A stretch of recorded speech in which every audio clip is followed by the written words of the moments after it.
YouTube? It's your girl, the Cocoa Diva. I'm back, and guess what? I grew some locks. Now, if you've been watching any of my channels, you know that I love to experiment with protective hairstyles, mainly ones that I can keep my hands out of. So, I have decided to play with locks, faux locks, and these were my results. And I really, really love them. I am really enjoying them. They have pros and cons, of course, just like any, you know, styles that you add hair to.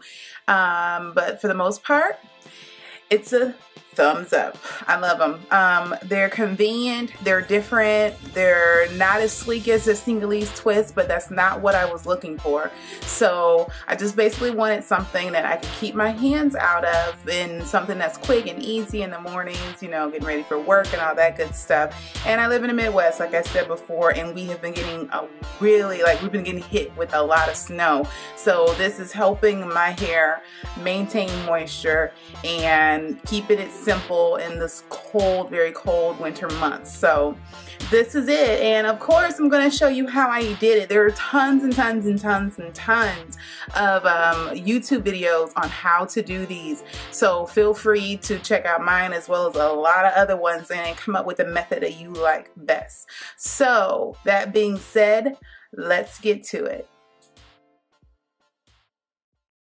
So I started out with a Singalese twist, just using Kaninkalan hair. And I will say this, I am not a big fan of really heavy hairstyles, and this one is kind of like borderline too heavy for me. So I won't be leaving them in long because I don't want that weight, and I've only had them in about a week and a half, so I don't want that weight on my edges too terribly or whatnot. I parted in like medium to small sections. I switched them up. Some are like bigger and some are smaller. I really didn't care because you want that dreadlock look. So you can have clean parts, but the whole point is to get it, you know, eventually it'll get a little frizzy so it looks a little more natural. And yes, people think I have grown out my locks.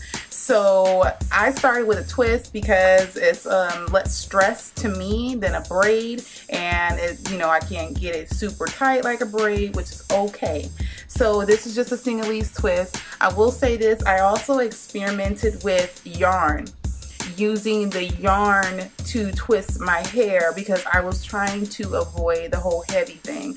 And the yarn worked out, and I'll show you a few pieces that have yarn in them. But the yarn, I just got tired of cutting the yarn and then having to, you know, twist the yarn and then wrap. It was just so much easier just to pull from the Kaninkalan hair and twist and go. This style it took me about 10 hours altogether, but it has the potential of taking a lot longer because you're wrapping, you're doing your hair twice, one twist twice, so to speak. So I just took this one down, and I'm gonna use, and I used this type of hair. They were out of that green pack when I went. So this is what I got. It's the Marley braid still, and this is a 1B30 that I use. Some sections are just completely 1B, and others is just 1B30. Okay, so I'm going to show you how I did mine with the 1B30. The 1B30 is lighter on the end here, and then it's like darker in the middle. So if you were to start from here, it would look a little more natural and then get lighter on the end. So since that's not what we're doing, we are starting from this bright part here. So that's why the roots tend to be brighter than the rest of it. So I've already have video of how to do a Singalese twist, so if you want to watch that one, you can. So I'm just going to start with the twist here, and this is how I wrap. And like I said, there's tons of videos out just like this one, so I don't feel like mine is any different or any more special, to be honest with you.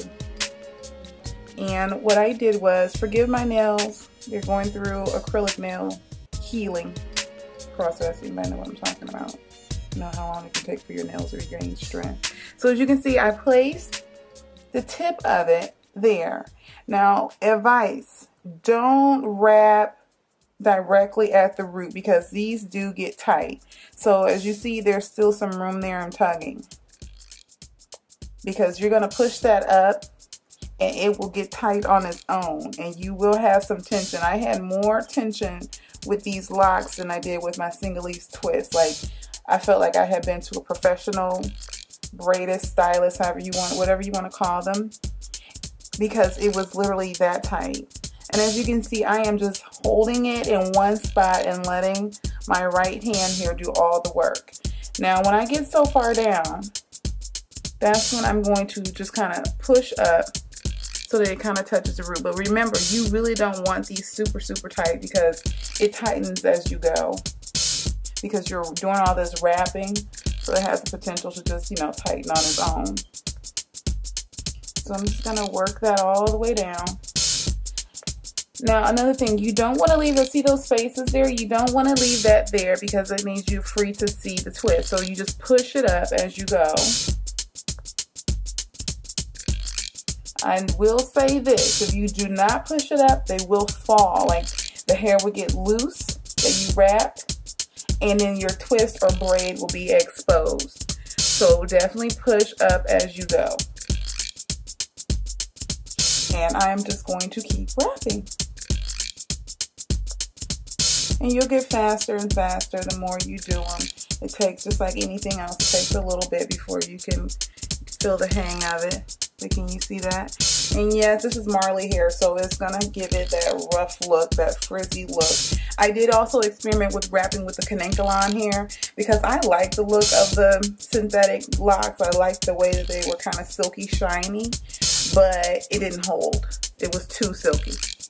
Did not hold at all. So I'm going to keep wrapping and wrapping. And I'll show you what I do when I run out of hair, because I will.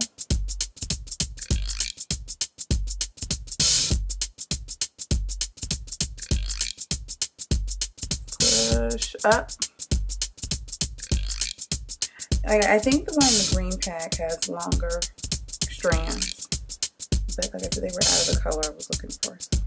Okay, so once you get to the end there, just like that, you're going to leave that part out. We're going to push this up.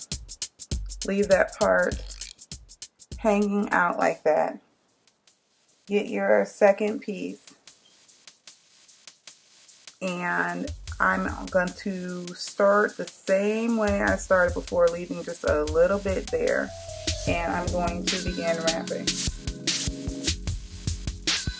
So as you can see, you get that like block of color blend and then another block of color, but it is what it is. If that bothers you, you can cut the ends off.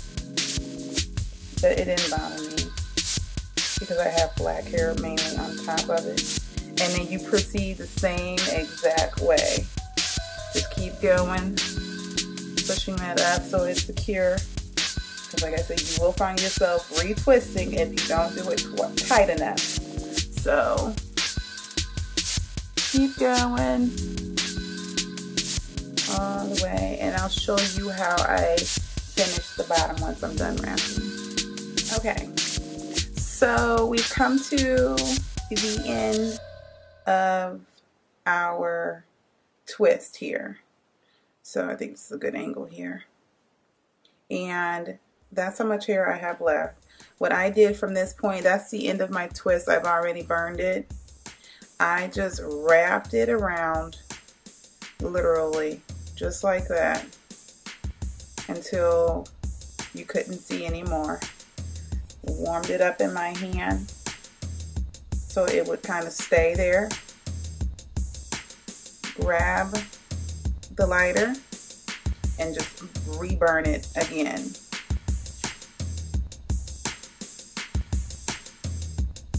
Oh, that flipped out, but that's okay. You can always just rub it back. If you don't rub it long enough, it will pop out like that. And it's alright. Just try it again. How about trial and error here? Here we go. And rewarm it. Can you see that? So if at this point, if a little bit of the twist is showing, it's not a problem because it's a mixture color of hair anyway. One more time for security purposes. I don't want to blow it out. I know it looks dangerous, doesn't it? And it's not terribly hot, but that's it. That's the end of it. Now it just took me 3 pieces to do, so a total for me of 6 bags. Yes, there are pros and cons to everything. Like I said, this style, the pro, like I said, it's beautiful. They look natural to me. You can, you know, do some versatile styles with it. Just depends on, you know, how heavy they are, how comfortable you are with them. Cons, they stick together on the ends.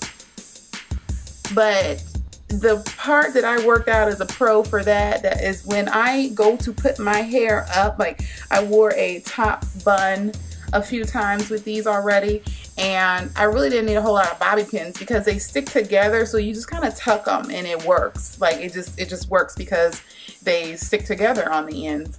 Yes, it sounds like a carpet when you're running your hands through it, but at the end of the day, you have a protective style, something that you can play with, have a new look with, enjoy.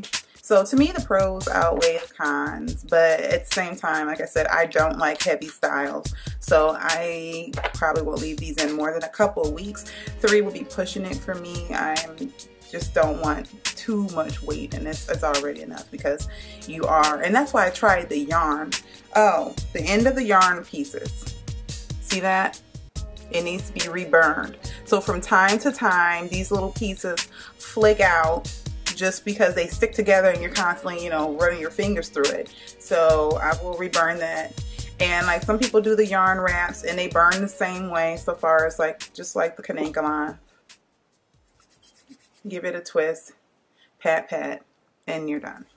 So the maintenance isn't bad. How do I maintain these? I have a spray bottle that I use with water. Well, it has some taste of water in there now. And I spray my scalp. I focus on my scalp with it. And then I come behind that with my coconut oil. I use my coconut oil on my scalp, and I'll do that maybe every other day. And I do it at night, and I put my hair up so that it can soak in. And that's pretty much it. It's pretty simple, pretty straight to the point, and I love them. So I will post some pictures of some looks that I have done, and it's not that many. And what they look like when I first got done with them.